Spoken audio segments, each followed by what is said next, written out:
In today's video, I'm going to teach you how to start Guardian's Remembrance. So, Guardian has, like any other character has a remembrance. So what you want to do, you just gonna go head over your journal right here.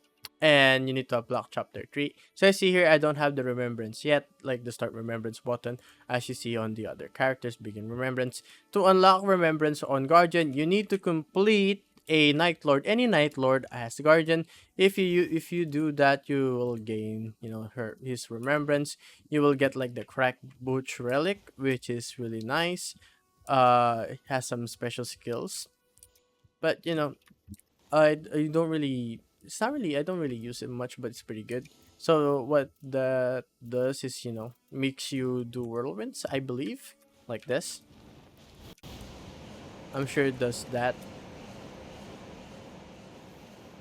So guys, that's how you can do Guardians of Remembrance. If you guys like that video, be sure to like and subscribe to the channel and turn on notification. And as always, I'll see you guys on the next video. I will still keep cooking. So thank you everybody. Bye bye.